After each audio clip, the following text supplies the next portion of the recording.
Sir, our chief guest, and all my dear friends and teachers, a very good afternoon to you all. My name is Vinita Srivastav and I am from BBN PPU Batch 1.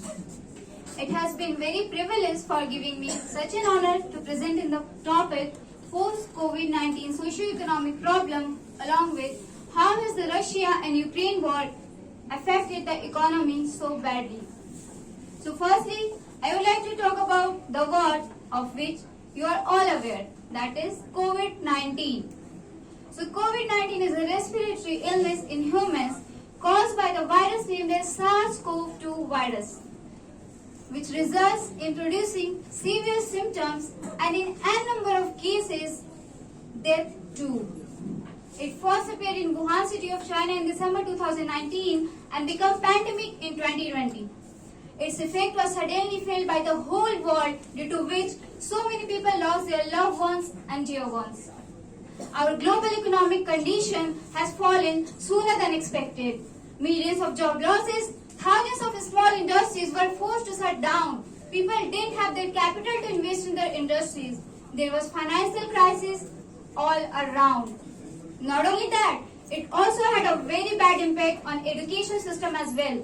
Like all the schools and colleges were forced to shut down during that pandemic. The problem of starvation also came due to the lockdown imposed to prevent that disease. So many people had struggled to arrange the 2-time meals for their family. And during that difficult time, hospitals were also not allowing the patients to admit in their hospitals due to lack of space.